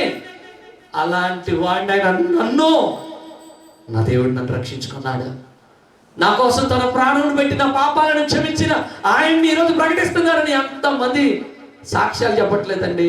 స్తోత్రం, హల్లెలూయా. ఎక్కడ ఉన్న వాళ్ళందరూ యేసుప్రభుని ఒకప్పుడు ప్రేమించిన వాళ్ళేనా? ఈ మాటలు అంటున్న వాళ్ళందరూ యేసుప్రభుని ప్రేమించిన వాళ్ళేనా? కాదు కదా. యేసుప్రభు అంటే మాకు సంబంధం లేదు, యేసుప్రభు అని మాకు సంబంధించిన దేవుడే కాదు అని ఎంతమంది ఎన్ని రీతిలుగా మాట్లాడిన వాళ్ళు లేరండి. ఏమండి, ఒక ఆమె చెప్పింది నాకు, ఏరియా వాళ్ళలో ఒక్కళ్ళ ఇంట్లో కూడా మంచినీళ్ళు తాగదంట, శుభ్రంగా చేతులు కడుక్కొని తలస్నానం చేసిందంట. ఎవరింటికి అనుభవించిన తర్వాత తలస్నానం చేసి ఇంట్లో పోద్దంట. అలాంటి బతుకయ్యా నాది. ఆమె చెప్పింది చనిపోయేటప్పుడు సాక్ష్యం. అలాంటి జీవితాన్ని నా యేసయ్య మార్చాడయ్యా. ఆ మాట చెప్పి నేను అన్నాను కదా, ఇప్పుడు ఎక్కడికి వెళ్తామంటే నన్ను పిలిచిన యేసయ్య దగ్గరికి వెళ్తాను అంది. 3 రోజులు చనిపోయింది ఆమె. చనిపోయేటప్పుడు చెప్పిన సాక్ష్యం. హల్లెలూయా. యేసయ్య ఎలాంటివాడో తెలుసా? నువ్వు ఎంత పాపివైనా, నువ్వు ఎంత పాపాత్మురాలువైనా, ఎంత పాపాత్ముడువైనా యేసయ్య నన్ను క్షమించు అంటే నేను క్షమించను అనేవాడు కాదు. నా బిడ్డవు నువ్వు, నా ఎత్తకు వస్తే నేను నిన్ను త్రోసివేయను, నువ్వు నాకు కావాలా. నువ్వు ఎంత పాపాత్మురాలువైనా, ఎంత పాపాత్ముడువైనా నీ జీవితాన్ని మార్చుకొని నా వైపు వస్తే నేను దగ్గర తీసుకుంటాను. హల్లెలూయా. యేసయ్య క్షమించాడండి. యేసయ్య క్షమించాడా? ఈరోజు ఒకవేళ నీకు కూడా ముళ్ళు గుచ్చుతున్నారా, నీ జీవితాన్ని అవమానకరంగా మాట్లాడుతున్నారా, కృంగదీయడానికి మాట్లాడుతున్నారా, ఒకవేళ వేదనకరంగా మాట్లాడుతున్నారా, బాధపడుతున్నావు కదా, ఒక్కడుగా ఉండి దుఃఖపడుతున్నావా వాళ్ళు వీళ్ళు అన్న మాటలను బట్టి, ఈరోజు దేవుడు నీతోనే మాట్లాడుతున్నాడు. బిడ్డ, నన్ను ఇబ్బంది పెట్టిన వాళ్ళని నేను క్షమించాను, నా ప్రాణం తీసిన వాళ్ళని నేను క్షమించాను, నిన్ను కూడా క్షమించాను. నేను నిన్ను ఎలా క్షమించాను, నువ్వు కూడా వాళ్ళని క్షమించు. ఒకవేళ నువ్వు క్షమించకపోతే, నీ హృదయం ఆ విషయంలో నీ మీద దోషారోపణ చేస్తే, నీతి న్యాయములను జరిగించేవాడను నేను, తన పరాన్ని భేదం చూపించకుండా తీర్పు తీర్చే నేను. నీ సహోదరుని నీ హృదయపూర్వకంగా క్షమించకపోతే నేను నిన్ను ఎలా క్షమిస్తాను? నువ్వు ఎలా చేసావో నేను కూడా అలానే చేస్తాను. కాబట్టి ఈ రోజున నువ్వు ఎవరినైతే క్షమించవలసి ఉన్నదో, ఏ విషయాల్లో అయితే నువ్వు తప్పును ఒప్పుకోవాల్సి ఉన్నదో, ఏ విషయాల్లో అయితే నీ పాపాన్ని ఒప్పుకోవాల్సి ఉన్నదో, నీ హృదయపూర్వకంగా ఒప్పుకో. స్తోత్రం. హల్లెలూయా. ఖచ్చితంగా ఈరోజు నీ జీవితాలతో ప్రభు మాట్లాడుతున్నాడు. నువ్వు క్షమించని వాళ్ళు చాలా మంది ఉన్నారు. నువ్వు క్షమించకుండా వారి మీద ఒక కోపంగా, ఒక విద్వేషంగా, దూషణకరంగా వారి గురించి నువ్వు ఆలోచిస్తున్నావేమో. మనస్ఫూర్తిగా చెప్పు, వారితో మాట్లాడు, నన్ను క్షమించు, ఇక నుంచి నా వారికి ఇబ్బంది కలగదు. స్తోత్రం. హల్లెలూయా. ఈరోజు ప్రభుతో కూడా చెప్పు, ప్రభువా, నువ్వు నన్ను క్షమించినట్లు నాకు వ్యతిరేకంగా చేసిన వారిని నేను వారిని హృదయపూర్వకంగా క్షమిస్తున్నానయ్యా. స్తోత్రం. హల్లెలూయా. ఈ మాటలో ప్రేమ లేదా? ఈ మాటలో ప్రేమ కనిపించట్లేదా? ఆయననండి ప్రేమ. స్తోత్రం. హల్లెలూయా. ఈరోజు ప్రభు మొదటి మాటతో నీతో ఎవరు మాట్లాడుతున్నాడు తెలుసా? నువ్వు ఎవరినైతే క్షమించలేదో ఈరోజు ఖచ్చితంగా క్షమించవలసినదే. స్తోత్రం. హల్లెలూయా. మొదటి మాట ఏంటి? తండ్రి, వీరేమి చేయుచున్నారు వీరు ఎరగరు గనుక దీన్ని క్షమించండి. హల్లెలూయా. రెండో మాట ఏంటి చెప్పండి? నేడు నీవు నాతో కూడా పరదేశంలో ఉందువు. స్తోత్రం. హల్లెలూయా. లూకా సువార్త 23వ అధ్యాయము 43వ వచనం. నేడు నీవు నాతో కూడా పరదేశంలో ఉండు. ఒక దొంగతో యేసయ్య చెబుతున్నాడు. 2 దొంగలు ఉన్నారు. కుడి పక్కన ఒకడు, ఎడమ పక్కన ఒకడు యేసయ్యతో పాటు సిలువ వేయబడ్డారు. సిలువ వేయబడిన తర్వాత మొదట ఇద్దరు కూడా ద్వేషించినట్లుగా, దూషించినట్లుగా, నువ్వు లోకరక్షకుడివేమో, నువ్వు దేవుని కుమారుడివేమో, నువ్వు యేసుక్రీస్తువేమో, నిన్ను రక్షించుకొని మమ్మలను కూడా రక్షించరాదు అన్నట్టుగానే ఇరువురు మాట్లాడారు. కొంత ఆయన మాటలు వింటున్నప్పుడు ఎప్పుడు తండ్రి వీరేమి చేయుచున్నారు వీరు ఎరగరు కనుక వీరిని క్షమించమని ఎప్పుడైతే ఆ మాట పలికాడో ఒక దొంగలో మారు మనసు కలిగింది. స్తోత్రం. హల్లెలూయా. అమ్మా అయ్యారా, నా మాట శ్రద్ధగా వినండి. అంటున్నారు ఒకసారి స్తోత్రం చెల్లిద్దాం. హల్లెలూయా. నువ్వు గనుక మనస్ఫూర్తిగా క్షమించగలిగే మనసు ఉంటే నువ్వే అనేకులను యేసయ్య వైపు తిప్పే ఒక సాధనం అవుతావు. ఒక్కరు కూడా చెప్పట్ల, కొన్ని మాటలు వినపడతాయి. ఆమేన్. నువ్వు గనుక ఒక నీ స్నేహితుని క్షమించావనుకో, అతడు దేవుని వైపు రావటానికి ఒక ద్వారాన్ని తెరిచిన వాడు అవుతావు. ఒక స్నేహితురాలను క్షమిస్తే ఆమెను దేవుడి వైపు ఆకర్షించడానికి ఒక ద్వారం తెరవబడి ఉన్నట్లు. అమ్మా, నీ కోడలను క్షమించావనుకో, ఒకవేళ నీ కోడలకు మారు మనసు లేకపోతే ఆ కోడలు మారు మనసు పొంది దేవుని వైపు తిరగటానికి ఒక ద్వారాన్ని నువ్వు తెరిచిన వాడు అవుతావు, తెరిచిన దానం అవుతావు. నీ కొడుకుని క్షమించావనుకో, నీ కూతుర్ని క్షమించావనుకో, నీ అల్లుడిని క్షమించావనుకో, నీ తోడబుట్టిన వారిని క్షమించావనుకో, నీ బంధువులను క్షమించావనుకో, నీ ఇరుగు పొరుగు వారిని క్షమించావనుకో, ఈ క్షమాపణ వల్ల ఏమవుతుందో తెలుసా? ఒక వ్యక్తి మారు మనసు పొందుకోవటానికి మార్గం అవుతుంది. హల్లెలూయా. ఎప్పుడైతే యేసయ్య మొదటి మాట పలికాడో, రెండవ మాట ఈ వ్యక్తి ఏమంటున్నాడో తెలుసా? అయ్యా, ఎంత మంచితనం ఏంటయ్యా, ఎంత క్షమాగుణం ఏంటయ్యా, మాకంటే నిన్నే ఎక్కువ కొట్టారయ్యా. ఒకవేళ మాకు దెబ్బలు తగిలినాయంటే మేము చేసింది తప్పు కాబట్టి మాకు దెబ్బలు, మేము ఈ దెబ్బలు తినడానికి మేము అర్హులమే అయ్యా. ఈ గాయాలు మనం పొందుకోవటానికి అర్హులమే, చావటానికి కూడా మేము ఈ శిక్షను, చావు అనే ఈ శిక్ష మాకు తగినదే. కానీ ఏ పాపం లేదయ్యా నీ దగ్గర, ఏ పాపం లేదు. నువ్వు కనికర పూర్ణుడు, కరుణ హృదయుడు, జాలి కలిగిన దేవుడు అని నీ గురించి విన్నాము. ఈరోజు కన్నులారా చూస్తున్నానయ్యా తండ్రి. నువ్వు అంటున్నావే ఆ రాజ్యము, పరలోక రాజ్యం, నీ రాజ్యంతో వచ్చేటప్పుడు నన్ను కూడా గుర్తు చేసుకుంటావా? నన్ను కూడా నువ్వు ఎక్కడ ఉంటావో అక్కడ తీసుకెళ్తావా అంటే యేసయ్య ఆ దొంగతో చెప్తున్నాడు కదా, నేడు నీవు నాతో కూడా పరదేశంలో ఉంటావు. హల్లెలూయా. దేవుని బిడ్డలారా, దేవుని ప్రజలారా, మన జీవితం ఒక దుర్మార్గమైన వ్యక్తిని, ఒక దుర్మార్గమైన ఒక స్త్రీని కానీ పురుషుని కానీ, ఒక కఠినాత్ముని కదిలించగల ప్రభావం కలిగిన జీవితమైన మంది. నీ ఇంట్లో ఉన్న వాళ్ళని నువ్వు కదిలించలేకపోతున్నావు కదా, నీ వారినే నువ్వు కదిలించలేకపోతున్నావు కదా దేవుని వైపు. చూడండి అండి, యేసయ్య ఒక దొంగనండి, ఒక క్రూరమైన దొంగనండి. ఆ దొంగను కదిలించాడండి. ఏం చేయలేదు. నువ్వు మారు మనసు పొందు, నువ్వు రక్షణ పొందు, నువ్వు నమ్మితే రక్షించబడతావు, నమ్మకపోతే శిక్ష, ఏం చెప్పలా. జస్ట్ ఆయనతో పాటు పక్కన ఉన్నాడు. ఈయనకి జరిగేదంతా కన్నులారా చూస్తున్నారు. ఈ జరిగే ఈ కార్యాలలో కూడా ప్రేమను చూపెడుతున్నారు. ఇదేనండి ఆ దొంగను మార్చింది. స్తోత్రం, హల్లెలూయా. అమ్మా అయ్యలారా, నువ్వు నేను కూడా మన జీవితాన్ని బట్టి నలుగురిని దేవుడి వైపు ఆకర్షించే సాక్ష్యం గల జీవితం దేవుడు మనకు అనుగ్రహించునుగాక. హల్లెలూయా. నేను వివరించడానికి చాలా ఉన్నాయి కానీ నేను త్వరగా వెళ్ళిపోతున్నాను. మూడవ మాట, ఒక మాట చదవండి అమ్మా. యోహాను సువార్త 19వ అధ్యాయం 26వ వచనం. అమ్మా, ఇదిగో నీ కుమారుడు అని తన తల్లితో చెప్పాను. స్తోత్రం, హల్లెలూయా. ఏమండి, యేసయ్య ఆ యొక్క మాట పలికే సందర్భంలో మరియా, ఆయన ప్రేమించిన శిష్యుడు యోహాను, ఇంకొంతమంది అక్కడ ఉన్నారు. మీరు శ్రద్ధగా మీరు ఈ మాట వింటానంటే నేను చెప్తాను, వినండి జాగ్రత్తగా. యేసయ్య ఉన్నాడు. యేసయ్య ఎదుట ఎవరెవరు ఉన్నారు? మరియ ఉన్నది, యోహాను ఉన్నాడు, ఇంకొంతమంది ఉన్నారు. కానీ మీరు జాగ్రత్తగా వినండి నా మాట. మరియతో ఏమంటున్నాడు చెప్పండి? అమ్మా, ఇదిగో నీ కుమారుడు. తర్వాత ఆ కుమారుడితో ఏమంటున్నాడు? ఇదిగో నీ తల్లి.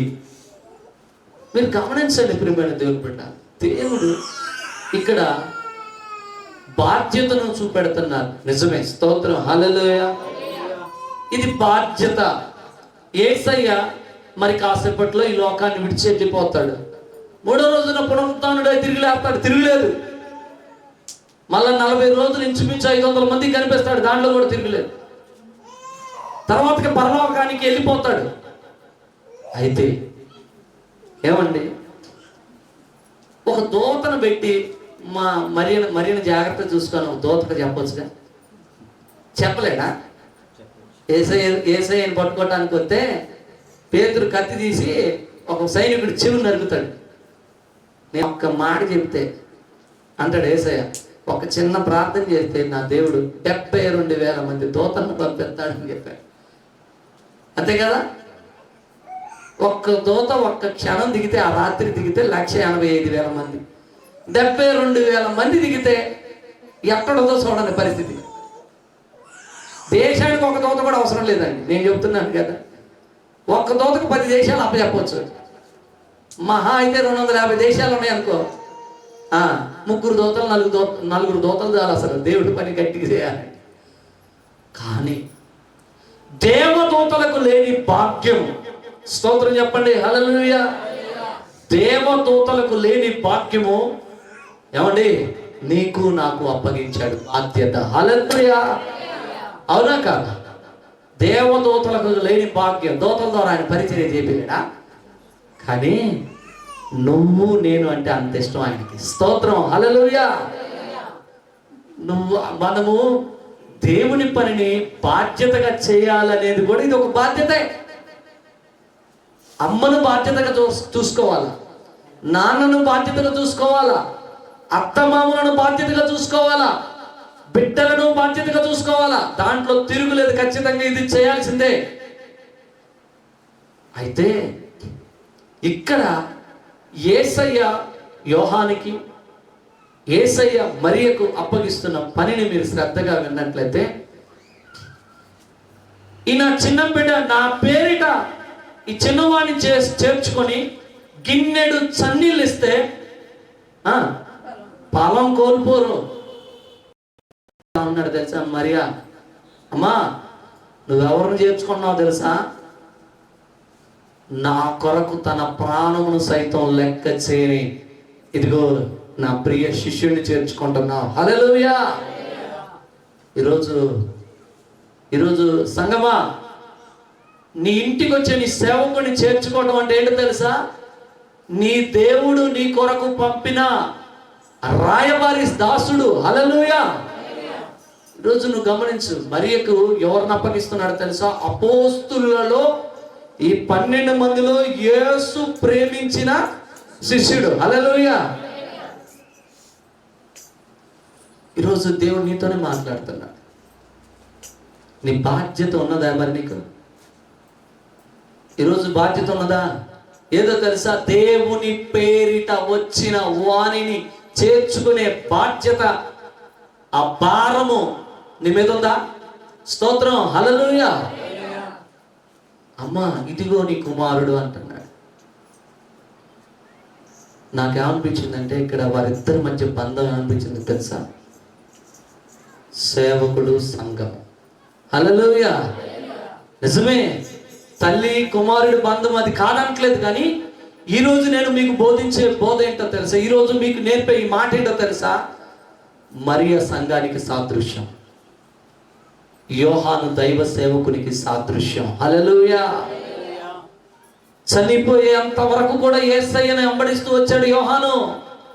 సేవకుడు కూడా అంతే, చనిపోయేంత వరకు కూడా ఆ సేవకుడు దేవుని కొరకే పని చేయాలి. హల్లెలూయా. నీ కొరకు నా కొరకు మన కొరకు ప్రాణం పెట్టి తన రక్తమును చిందించి ఆ రక్తం ద్వారా కొన్నాడు మనలను. మనమే సంఘము. ఈ సంఘము యొక్క బాధ్యత దేవుడు ఎవరికి అప్పగించాడంటే సేవకునికి అప్పగించాడు. స్తోత్రం హల్లెలూయా. ఈ సేవకుని బాధ్యత ఎవరిదో తెలుసా? చెప్పండి. ఖచ్చితంగా సంఘానిదే. స్తోత్రం హల్లెలూయా. నువ్వు అవునన్నా కాదన్నా ఇది నిజం అంతే. స్తోత్రం. ఎందుకో తెలుసా? యేసయ్య ఆ శిలువలో సంఘమును సేవకుని గురించి మాట్లాడుతున్నాడు. ఈరోజు ఈ మాట నీతోనే. అమ్మను మంచిగా చూసుకోవాలి, నిజమే. నాన్నను మంచిగా చూసుకోవాలి, నిజమే. అమ్మ నాన్నలతో ప్రేమ కలిగి ఉండాలి, వారి బాధ్యత మందే. దాంట్లో తిరుగులేదు. అది ఖచ్చితంగా చేయాలి. తల్లిని తండ్రిని సన్మానించమని ఆజ్ఞల్లో గురించారు. ఖచ్చితంగా మరియ యోహానులో యేసయ్యను చూసుకుంది. హల్లెలూయా. ఏమండి, ఈ యోహాను మరియలో తన తల్లిని చూసుకున్నాడు. ఎందుకో తెలుసా? ఆనాడు ఆ జెబెదయి కుమారులు ఏం చేశారో తెలుసా? వలలు కడుగుతూ ఉన్నారు. అప్పుడే యేసయ్య ఏమన్నాడో తెలుసా? మీరు నన్ను వెంబడించండి, మిమ్మల్ని మనుషులు పట్టే జాలర్లుగా చేస్తానంటే తమ తండ్రిని తమ పని వారికి అప్పచెప్పి, వింటున్నారా నా మాటలో? ఏం చేశారు వాళ్ళు? తమ తండ్రిని పని వారికి అప్పగించి యేసయ్య అడుగులు అడిగేసుకుంటూ వెళ్ళారు ఈ జెబెదయి కుమారులు. స్తోత్రం చెప్పండి హల్లెలూయా. నాకు తెలిసి ఎప్పుడు అమ్మని చూడటానికి వెళ్ళారో వెళ్ళలేదో, ఎప్పుడు వాళ్ళ నాన్నను చూడటానికి వెళ్ళారో వెళ్ళలేదో, అందుకనే కదండి నా నిమిత్తము తల్లినైనను తండ్రినైనను తన సహోదరులను భార్యనైనను పిల్లలను విడిచి నన్ను వెంబడిస్తే వారికి ఇహమందు పరలోకమందు అంతకు మించి వస్తారని చెప్పాడు. స్తోత్రం, హల్లెలూయా. నా దేవుని బిడ్డలారా, నా దేవుని ప్రజలారా, యోహాను తల్లిని తండ్రిని విడిచిపెట్టి వచ్చాడు కదా. యేసయ్య ఏం చేశాడో తెలుసా? తన తల్లినే తల్లిగా ఇచ్చాడండి. స్తోత్రం, హల్లెలూయా. సంగమా, తల్లి ప్రేమను చూపించాలి నువ్వు ఖచ్చితంగా. స్తోత్రం. సంగమా, బాధతో, వ్యాధితో, రోగముతో, ఇరుకుతో, ఇబ్బందితో, సమస్యలతో వచ్చే వాళ్ళు అంటారు కదా, వారిని ఒడిలోకి చేర్చుకునే తల్లివి నీవే. స్తోత్రం, హల్లెలూయా. వారిని ఆదరించేది నువ్వే. ఇక్కడే ఆదరణ దొరుకుతుందండి, యెరూషలేములోనే ఆదరణ దొరుకుతుంది. నా దేవుని బిడ్డలారా, ఆ ప్రేమ సంఘము చూపించాలి. యోహానుతో అంటున్నాడు, ఇదిగో నీ తల్లి. సేవకుడు కూడా సంఘాన్ని కన్న బిడ్డల్లా చూసుకోవాల్సిందే. స్తోత్రం, హల్లెలూయా. ఆ సంఘాన్ని సేవకుడు అజమాయిషి చేయటానికి కాదు, సంఘాన్ని క్రమంగా క్రమంగా క్రమంగా దేవుని పోలికలోనికి తీసుకొచ్చి దేవుని ఎదుట నిలబెట్టవలసిన బాధ్యత సేవకునిది. అదే రీతిగా దేవుని పనిలో ముందుకు వెళ్తున్న సేవకుడిని హక్కున చేర్చుకోవాల్సిన బాధ్యత కూడా సంఘానిదై ఉన్నది. స్తోత్రం చెల్లిద్దాం, హల్లెలూయా. అదే రీతిగా ఈ లోకంలో అండి పాత రోజుల్లో అయితే తల్లిదండ్రులు ఏ స్థితిలో ఉన్న భలే చూసుకునే వాళ్ళండి.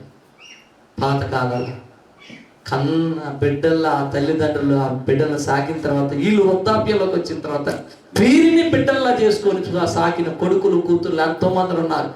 వారిని బట్టి ప్రభువుకు మహిమ కలుగును గాక. కానీ కొంతమంది ఉన్నారంటే దుర్మార్గంగా తల్లిని తండ్రిని కొట్టేవాళ్ళు, తిట్టేవాళ్ళు. ఏమండి, తల్లిని తండ్రిని ద్వేషించేవారు, దూషించేవారు, తల్లిని ప్రేమించని వారు, తండ్రిని ప్రేమించని వారు ఉన్నారండి. వారి గురించి వాక్యం రాయబడిన మాట ఏంటంటే అండి, వారు మరణ శిక్షకు పాత్రులు అంటండి. స్తోత్రం, హల్లెలూయా. కాబట్టి తల్లిని తండ్రిని మనం ఏం చేయాలా? సన్మానించాల్సిందే. స్తోత్రం, హల్లెలూయా. 4వ మాట, ఒక మాట చదువుకుందాం. మత్తయి సువార్త 27వ అధ్యాయము 46వ వచనం. ఏలి ఏలి లామా సబక్తాని.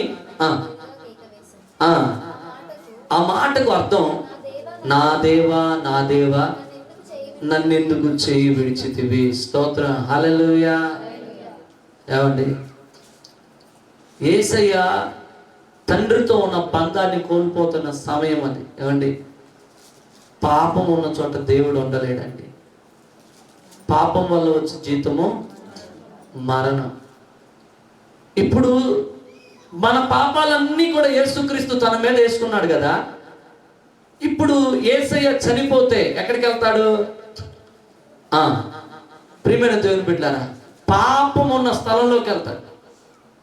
ఇప్పుడు ఏం చేయాలంటే తర్వాత జరిగేది ఏంటంటే ఆ పాపాన్ని అంతటిని తుడిచివేసి చెరను చెరగా పట్టుకొని ఆరోహణం అవుతాడు. అది తర్వాత జరగబోయే కార్యం. కానీ ఈ గ్యాప్లో, ఈ సమయంలో దేవునికి తనకు, తన తండ్రికి తనకు ఉన్న ఎడబాటు సమయం ఇది. ఈ సమయం ఏంటంటే దేవునితో సాన్నిహిత్యం ఉండే సమయం కాదు అది. దేవుని రూపాన్ని చూసే సమయం కాదు అది. దేవుని స్వరాన్ని వినే అవకాశం ఉండదు. ఈ ఎడబాటు క్షణం కూడా తట్టుకోలేకపోతున్నాడు ఆ కుమారుడు. హల్లెలూయా. నా దేవా నా దేవా నన్ను ఎందుకు చేయి విడిచావయ్యా. ఏమండి, యేసయ్య తన తండ్రి కుడి పార్శ్వమున కూర్చునే సమయం. అలాంటి సమయాన్ని వదిలిపెట్టి నీకోసం నా కోసం వచ్చి ఈ శిక్షణ పొందుతూ నువ్వు నేను గడపవలసిన ఆ స్థలంలోనికి వెళ్ళి దాన్ని అంతటిని తుడిచివేసి మరలా పరలోకానికి వెళ్ళిపోయే సమయం అవుతుంది. ఆ కొద్ది సమయంలో తండ్రి చేత ఎడబాటును తట్టుకోలేకపోతున్నాడు. ఈరోజు నా మాట మరొకసారి చూడండి, నా వైపు చూడండి. ఎన్ని రోజులు అవుతుంది ప్రార్థన చేయక? ఎన్ని రోజులు అవుతుంది వాక్యం చదవక లేదా వాక్యం వినక? ఎన్ని రోజులు అవుతుంది దేవునితో సత్సంబంధం లేక? ఎప్పుడైనా ఇట్లా అనిపించిందా, అయ్యో నేను నా దేవుని సన్నిధిలో సరిగా ప్రార్థన చేయలేకపోతున్నానే, నేను నా దేవుని సన్నిధిలో సరిగా వాక్యం చదవలేకపోతున్నానే, నా దేవుని సమయంలో నేను గడపవలసిన సమయాన్ని గడపలేకపోతున్నానే అని ఎప్పుడు బాధ అనిపించలేదా? ఒక్క కొద్ది సమయానికి యేసయ్య తట్టుకోలేకపోయాడండి. దేవుని బిడ్డ, దేవునికి దూరము అవుతున్నావేమో ఒకసారి పరిశీలన చేసుకో. ఈ మాటను బట్టి అయినా మరలా దేవునికి దగ్గరగా, ఈ మాటను బట్టి అయినా మరలా దేవుని దగ్గరకు వచ్చేసాయి. ఈరోజు దేవుడు నీతోనే మాట్లాడుతున్నాడు. దేవుడు దూరం అవుతున్నావా? దేవుడు నిన్ను దూరం చేసుకోవట్లా, నువ్వే దేవుని దూరం చేసుకుంటున్నావేమో. కానీ ఇక్కడ జరిగేది ఏంటో తెలుసా? తన కుమారుణ్ణి కావాలనే శిక్షకు అప్పగిస్తున్నాడండి దేవుడు. యేసు ప్రభుని ఇలా శిక్షకు అప్పగిస్తున్నాడు. వెళ్ళు వెళ్ళు అంటున్నాడు కదా ఆ కుమారుడు. నానా, నా తండ్రి, నా దేవా, నా దేవా, నన్ను ఎందుకయ్యా చేయి విడుస్తున్నా? నన్ను ఎందుకయ్యా విడిచిపెడుతున్నా? యేసయ్య అన్నిటినీ సహించాడు, కానీ ఇక్కడికి వచ్చేటప్పుడు తట్టుకోలేకపోయాడండి. అన్నిటిని ఓర్చుకున్నాడండి, కానీ ఒక్కటి ఓర్చుకోలేకపోయాడు. తండ్రిని చూడకుండా ఉండలేకపోయాడండి. స్తోత్రం, హల్లెలూయా. తండ్రికి దూరమై క్షణం కూడా ఉండలేకపోయాడండి. నీ దేవుడికి దూరమై ఎన్ని సంవత్సరాలు అవుతుంది? నీ దేవుడికి దూరమై ఎన్ని నెలలు గడుస్తుంది? ఎన్ని రోజులు అవుతుంది? ఆలోచిస్తున్నావా? ఇక్కడ ఆయన వచ్చేసే దగ్గరికి. స్తోత్రం, హల్లెలూయా. నేను త్వరగా వెళ్ళిపోతున్నాను, జాగ్రత్తగా. 5వ మాట ఏం మాట చెప్పండి? తప్పికొనుచున్నాను. ఈ మాట ఖచ్చితంగా వివరించాల్సిందే. ఏమంటున్నాడండి? దప్పిక కొనుచున్నాడు. ఏమండి? జీవ జలం నేను అని చెప్పాడు, నిజమైన పానము నేనని చెప్పాడు. ఏమండి? నేను ఇచ్చి నీళ్ళు తాగువాడు మరలా దప్పిక కొనడు అని చెప్పాడు. ఏమండి? 6 లక్షల కాల్బనానికి బండ నుండి నీళ్ళనిచ్చిన దేవుడు అండి. ఎలాంటి దేవుడు! చేదు చెరక రాకముందు చెప్తున్న మాట సెలవులో ఉండి, నేను దప్పిక కొనుచున్నాను. ఏం దప్పిక అంటే అది? నాకు ఇక్కడికి వచ్చేటాలక ధనవంతుడు లాజరు సందర్భం గుర్తొచ్చింది. ఇద్దరు ఒకే రోజు చచ్చిపోయారు, ధనవంతుడు లాజరు. ధనవంతుడు చనిపోయి అగ్నిలో కాలుతా ఉన్నాడు. లాజరు చనిపోయి అబ్రహాము రొమ్మున ఆనుకొని ఉన్నాడు. అవతల నుంచి ఒక కేకన పడుతుంది, నా తండ్రి అయిన అబ్రహామా, తండ్రి అయిన అబ్రహామా అని పిలుస్తున్నాడు. ఎవరయ్యా పిలిచేదని అబ్రహాం ఇలా తిరిగి చూస్తే, ఏంటి చెప్పు? అయ్యా, నాకు దాహంగా ఉందయ్యా, నువ్వు చిటికి నేలు ముంచి ఆ వేలితో నా నాలుగు కంటివా అని అడుగుతున్నాడు. అలా జాగ్రత్తగానండి. ఏమండి? నశించిపోయే ఆత్మల పట్ల ఉన్న భారమేనండి ఆ దాహం. హల్లెలూయా. ఈ దాహం, ఈ దప్పికేంటో తెలుసా? నశించిపోతున్న ఆత్మలు అగ్నిలోకి వెళ్ళిపోయి అక్కడ దాహం అంటే అది కాదురా మీ ప్లేస్. ఎప్పటికీ దప్పిక కొనని ఒక ప్లేస్ ఉన్నది. ఆకలి ఉండదు, దప్పిక ఉండదు. ఆ ప్లేసే పరలోకం. మీరు అక్కడికి రావాలి ఆయన. ఆ దారి తప్పి ఆ నరకంలోకి వెళ్ళిపోయే ఆ బిడ్డల దాహం ఉన్నది కదా, ఆ దాహం అంతా కూడా ఏం మీద పెట్టుకున్నాడు యేసయ్య. హల్లెలూయా. అందుకని చెప్తున్నాడు, దప్పిక కొనుచున్నాను. స్తోత్రం, హల్లెలూయా. ఆ ధనవంతుడు ఎలా దప్పిక కోసం అల్లాడుతున్నాడో ఆ ప్లేస్లోకి వెళ్ళిపోయాడు ఇప్పుడు యేసయ్య. ఇప్పుడు అంటున్నాడు, నాకు దప్పిక అవుతున్నది. ప్రేమని దేవుని బిడ్డ, నువ్వు నేను కూడా అలాంటి దప్పిక కలిగి ఉంటే ఈ ప్రాంతాన్ని యేసయ్యకి అప్పగిస్తాం. హల్లెలూయా. అప్పగించాలా వద్దా? కొంతమంది మాటలు రావట్లేదు. హల్లెలూయా. ఖచ్చితంగా నీ పని నువ్వు చేయాల్సిందే. నేను త్వరగా ముందుకు వెళ్ళిపోతున్నాను, జాగ్రత్తగా వినండి. దప్పిక గొనుచున్నాను. మీకు అర్థమై ఉంటుంది అనుకోండి ఈ ఒక్క మాటతోనే. సమయం లేదు, కొంతమంది పేజీలు మాడిపోయాయి. స్తోత్రం చెప్తాం. హల్లెలూయా, హల్లెలూయా. మరి 7 అంశాలు ఉన్నాయండి. 2-3 చెప్పి వదిలేసే సమయం కాదు.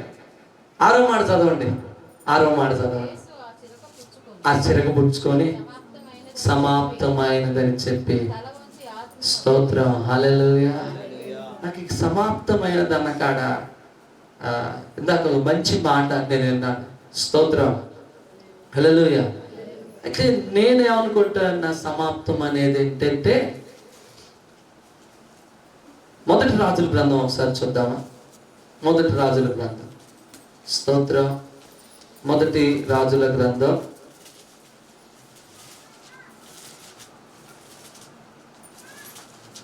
7వ అధ్యాయము 6వ అధ్యాయం చూడండి, 38వ వచనం. 11వ సంవత్సరము బూలు అను 8వ మాసమున దాని ఏర్పాటు చొప్పున దాని ఉపభాగములన్నిటితోనూ మందిరము సమాప్తమాయెను. హల్లెలూయా. యేసయ్య తను చేయవలసిన పనిని సమాప్తం చేశాడు, దాంట్లో తిరుగులేదు. దేవుడి స్తోత్రం. హల్లెలూయా. అలాగనే ఒక్కొక్కరికి ఒక్కొక్క పని అప్పచెప్పాడండి దేవుడు. భూప్రపంచంలో ఆయన నమ్మిన ప్రతి బిడ్డ పైన ఆయన పని బాధ్యత ఉన్నది. ఎంతమందిని నమ్ముతున్నారు? స్తోత్రం చెప్పండి. హల్లెలూయా. నీకు నీకు నీకు నీకు మనందరికీ దేవుడు ఒక్కొక్కరికి ఏం చెప్పాడు? బాధ్యత అప్పగించాడు. దాన్ని ఏం చేయాలి? మనం సమాప్తం చేయాలా? స్తోత్రం. హల్లెలూయా.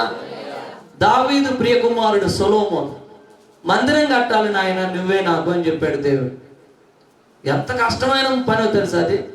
అనేక ఆటంకాలు, అనేక అడ్డంకులు.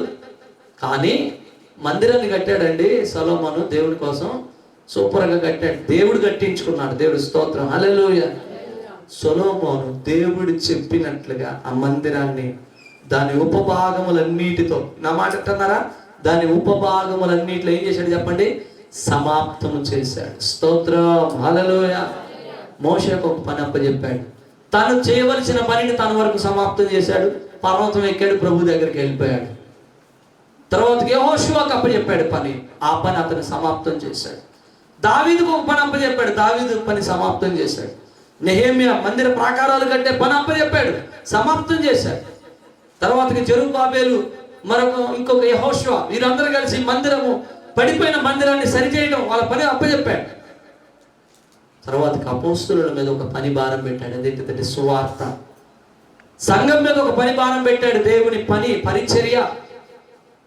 మనందరికి ఒక్కొక్కరికి ఒక్కొక్క పని పెట్టాడండి దేవుడు. ఒక సేవకుడిగా నాకు ఒక పని చెప్పండి. నేను ఎంతకాలం ఈ భూమి మీద ఉండాలో, ఆయన పని నేను ఎంతవరకు చేయాలో చేసి వెళ్ళాలి ఇక్కడ నుంచి. ఒక సంఘ బిడ్డగా, ఒక సంఘంలో ఉన్న ఒక పురుషుడిగా, స్త్రీగా, ఒక యవనుడిగా, యవనస్తురాలుగా నీకు దేవుడు ఏ పని చెప్పాడో దాన్ని సమాప్తం చేయవలసినదే. హల్లెలూయా. అసంగి జీవితాడు అప్పుడు తన ధనముల మధ్యలో కొనిపోబడితే ఏం లాభం? దేవుడు అప్పగించిన పనిని చేయకుండా మధ్యలో కొనిపోబడితే ఏం ప్రయోజనం? అందుకే నువ్వు ఎప్పుడు ఎవరు ప్రార్థన చేయాలో తెలుసా? తండ్రి, నువ్వు నాకు ఏదైతే అప్పగించావో దాన్ని నేను సంపూర్తి చేసి వెళ్ళాలా. హల్లెలూయా. యోహాను సువార్త 17వ అధ్యాయంలో ప్రార్థన అదేనండి. అదే పూర్తి చేశాడు. అదే చెప్తున్నాడు. నేను ఏం చేయవలసి ఉన్నదో ఈ సెలవుకు రాకముందు చెప్పిన మాట మీరు 17వ అధ్యాయం ఇంటికి పోయిన తర్వాత ఒకసారి మంచిగా చదవండి. మీకు అర్థమైపోద్ది. అయ్యా నువ్వు నాకేం చెప్పావో నేను అది చేశానయ్యా, నువ్వేం చేయమన్నావో నేను అది చేశాను. అందరినీ కాపాడుకున్నాను, కానీ ఒకడు నాశనపుత్రుడైన యోధ వెళ్ళిపోయాడు, ఇస్కరియోతు యోధ. మిగతా వాళ్ళందరినీ కాపాడాను, వారిని మీరు కాపాడాను. ఎందుకంటే నేను నీ దగ్గరికి వస్తున్నాను కదా, నీకు అప్పగిస్తున్నాను. స్తోత్రం. హల్లెలూయా. నా దేవుని బిడ్డలారా, నీకు అప్పగించిన పని ఏదైతే దేవుడు నాకు అప్పగించాడో ఖచ్చితంగా నీ పనులు పక్కన పెట్టైనా దేవుని పని చేయవలసినదే. స్తోత్రం. హల్లెలూయా. పౌలు చివరిలో చెబుతాడు తిమోతి, నాకు దేవుడు ఏం చెప్పాడో, నాకు దేవుడు ఏదైతే అప్పగించాడో నేను ఆ పని చేసి వెళ్ళిపోతున్నాను తిమోతి. మంచి పోరాటం పోరాడాను తిమోతి. నా పరుగు ముగిస్తున్నాను, తుది ముట్టిస్తున్నాను తిమోతి. నేను వెడలిపోయే సమయం వచ్చినది. పేతురు కూడా అదే చెబుతాడు తన పత్రికలో. ఈ గుడారాన్ని విడిచిపెట్టే రోజు రాబోతున్నది. దేవుడు నాకైతే ఏదైతే అప్పచెప్పాడో నేను దాన్ని పూర్తి చేసి వెళ్తున్నాను. అమ్మా, అయ్యా, మనకు ఐశ్వర్యం లేకపోవచ్చు, జ్ఞానం లేకపోవచ్చు, ఆరోగ్యం లేకపోవచ్చు, అందచందాలు లేకపోవచ్చు, పేరు ప్రతిష్టలు లేకపోవచ్చు, కానీ ఒక్కటి మాత్రం గుర్తుపెట్టుకో, దేవుడు నీకు ఏది ఇచ్చాడో దాన్ని ఖచ్చితంగా నువ్వు సమాప్తం చేయాలా. ఆ పడక మీద ఉన్నప్పుడు, ఏ పడక? యేసయ్యకి శిలవే పడక. స్తోత్రం, హల్లెలూయా. అవునండి, ముద్దు పెట్టుకున్నాడండి ఆ శిలువను ఆయన. ఎందుకంటే ఇది ఆయనకి ఇష్టం. తండ్రి ఆయన మీద పెట్టాడు భారం, నా తండ్రి పని. హల్లెలూయా. ఒకవేళ చివరి సమయం వచ్చినప్పుడు మనకు కూడా ఆ పడక మీద ఉండి ఆ బైబిల్ని దగ్గర పెట్టుకొని గుండెలు కట్టుకొని, అయ్యా ఈ భూమి మీద నేను ఉండవలసిన దినములు సంపూర్తి అయ్యాయ్యా, నువ్వు నాకు ఏదైతే చెప్పావో నేను అది పూర్తి చేశానయ్యా, నువ్వే నాకు సహాయం చేసావయ్యా, ఇదిగో నేను నీ దగ్గరికి వస్తున్నానయ్యా అని గుండెల మీద బైబిల్ పెట్టుకొని వెళ్ళిపోతే ఎంత బాగుంటుంది చెప్పండి. హల్లెలూయా. అదండి నిజమైన ముగింపు అంటే. స్తోత్రం, హల్లెలూయా. చాలా మంది భక్తులు అలానే చేశారు.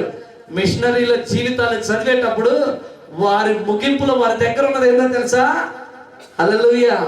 వాక్యమే ఇలా పెట్టుకొని వెళ్ళిపోయారంటండి దేవుడి దగ్గరికి. స్తోత్రం, హల్లెలూయా. దేవుడు ఈరోజు నీతో మాట్లాడుతున్నాడు.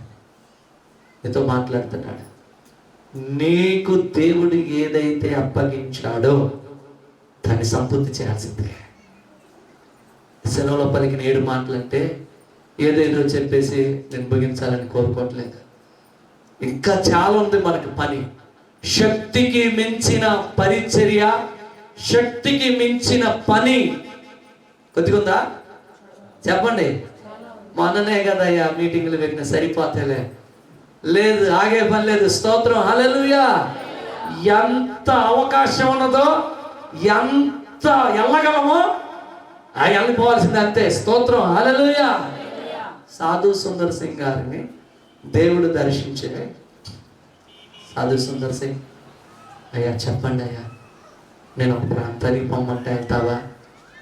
2 ప్రాంతాలు చెప్పయ్యా. స్తోత్రం, హల్లెలూయా. ఒక్కటి కాదు, దాని తర్వాతది కూడా చెప్పయ్యా. స్తోత్రం, హల్లెలూయా. ఇదేనండి భక్తుల జీవితాలు. నా దేవుడి బిడ్డ, నా దేవుడి ప్రజలారా, ఏం చేయాలి మనం? దేవుడు మనకు అప్పగించిన పనిని సమాప్తము చేయునుగాక. మన జీవితంలో అది నెరవేర్చబడునుగాక. ఆమేన్. ఎన్ని మాటలు అయిపోయినాయి? 6 అయిపోయినాయి. చివరి మాట ఏం అప్పగించాడంట? చూడండి, ఒక మాట చదవండి. ఏది చెప్పండి? లూకా సువార్త 23:46. మనం బతికినన్ని సంవత్సరాలు 7 మాటలు ఇంకొంటే పోతాంగా, అంతే కదా. గుడ్ ఫ్రైడే రోజు వెంటనే ఉంటాం కదా. ఏమో వచ్చే సంవత్సరం దేవుడు ఇంకొక రీతిగా మాట్లాడిన గాక. ఆమేన్. చివరి మాట చదువుకొని వెళ్ళిపోతాం, ముగిస్తా. తండ్రి నీ చేతికి నా ఆత్మను అప్పగించుకుని. హల్లెలూయా. నాకు ఈ మాట చెప్పినప్పుడు స్తెఫెను గుర్తొచ్చాడు. ఈ మాట, నాకు స్తెఫెను అంటే చాలా ఇష్టం. దేవుని కోసం అతసాక్షిగా నిలబడ్డాడు స్తెఫెను. 7వ అధ్యాయంలో అపోస్తుల కార్యం 6వ అధ్యాయం నుంచి 7వ అధ్యాయం చివరి వరకు స్తెఫెను గురించే ఉంటుంది. ఇంటికి వెళ్ళి చదవండి. నేను పై మాట చెప్పి వదిలిపెడతాను. స్టెఫెను దేవుని ఆత్మతోనూ శక్తితోనూ నింపబడి, పరిశుద్ధ ఆత్మతోనూ కృపతో నింపబడి, అసలు అతను ఎన్నిక చేయబడింది దేనికోసం తెలుసా? భోజనాలు వడ్డించడం కోసం. భోజనాలు వడ్డించడానికి ఉన్న వ్యక్తి దేవుని సన్నిధిలో గడిపేటాలుగా దేవుడు ప్రత్యేకించాడు. మొదటి అతసాక్షిగా నిలబడ్డాడు. స్తోత్రం, హల్లెలూయా. చివరిలో వాళ్ళందరినీ చెప్తాడు కదా. 56వ వచనం కానించి ముస్కరులారా అని మాట్లాడుతూ, ఎదురాడే వారితో మాట్లాడుతూ, నేను దేవుణ్ణి చూస్తున్నాను, ఆయన కుడి పార్శ్వమున నా ప్రభువును చూస్తున్నాను అని మాట్లాడతాడండి. ఎవరెవరిని చూశాడు? తండ్రిని చూశాడు. కుడి పార్శ్వమున యేసయ్యని చూశాడు. అప్పుడు చెబుతున్నాడు, ప్రభువా నా ఆత్మను నీ చేతికి అప్పగించుకొనిచున్నాను. ఈ మాదిరి ఎవరిదండి? ఎవరిది ఈ మాదిరి? తన గురువు, తన దేవుడు, తన బోధకుడైన స్టెఫెన్, యేసు ప్రభుదండి. ఆ మాదిరిని స్టెఫెన్ చూసి ఏమన్నాడు తెలుసా? నా ఆత్మను నీకు అప్పగించుకుంటున్నాను. హల్లెలూయా. ఎంత ధైర్యం అండి ఆ మాట చెప్పడానికి, ఎంత సామర్థ్యం అండి ఆ మాట చెప్పడానికి. ఇక మారు మాట మాట్లాడేది లేదు, నేరుగా ప్రభు దగ్గరికి. స్తోత్రం, హల్లెలూయా. అంత అంత త్యాగపూరితమైన జీవితం అండి స్టెఫెన్ది. ఎక్కడి నుంచి చూశాడు? యేసయ్య దగ్గర నుంచి చూశాడు. యేసయ్య ఆ రోజున తండ్రి ఇదిగో నా ఆత్మను నీకు అప్పగించుకుంటున్నాను. స్టెఫెన్ కూడా అదే చెప్తున్నాడు, నా ఆత్మను నీకు అప్పగించుకుంటున్నాను. ఈరోజు మాటలు వింటున్న మీరు కానీ, మాట్లాడుతున్న నేను కానీ, ఎవరైనా సరే మన్నైన దేహం మంటి పాలగును, ఆత్మ దేవుడి దగ్గరికి వెళ్ళును. స్తోత్రం, హల్లెలూయా. ఎక్కడికి వెళ్తుంది మన ఆత్మ? ఇక్కడ ఒక మాట చెప్పి ముగిస్తా, చివరి మాట. మనము ఏ ఆత్మతో నడిపించబడతామో ఆ ఆత్మ ఉండే ప్రదేశానికి ఖచ్చితంగా మనం వెళ్తాం. హల్లెలూయా. చీకటి ఆత్మలు, దెయ్యాలు ఏమంటాయి తెలుసా? నాకు కావాలి, నా వాళ్ళు. ఎందుకంటే ఈ ఎక్కడ ఉంటాయో వీళ్ళు బయట కూడా అక్కడ దేశం పోవాలి. మీకు అర్థమవుతుందా? నేను చెప్పిన మాట మీకు అర్థమవుతుందా? ఒక వ్యక్తి పాపపు ఆలోచనలతో ఉండి ఆ ఆత్మలో ప్రేరేపించబడి పాపం చేస్తూ ఉన్నాడు అనుకోండి, ఆ పాపపు ఆత్మ ఎక్కడ ఉంటుందో అక్కడికి వెళ్ళిపోతాడండి. మనం పాపపు ఆత్మను కలిగి ఉంటే, ఆ పాపపు ఆత్మ అనగా అపవిత్ర ఆత్మను కలిగి ఉంటే, అపవిత్ర ఆత్మ ఎక్కడ ఉంటుందో వాటి స్థలం దగ్గరికి వెళ్ళిపోతుంది. ఎందుకంటే అది ఇంతకాలం ఈ భూమి మీద ఏ ఆత్మతో నివాసం చేశాడో ఆ ఆత్మ ఎక్కడ ఉంటే అక్కడికి వెళ్ళిపోతుంది.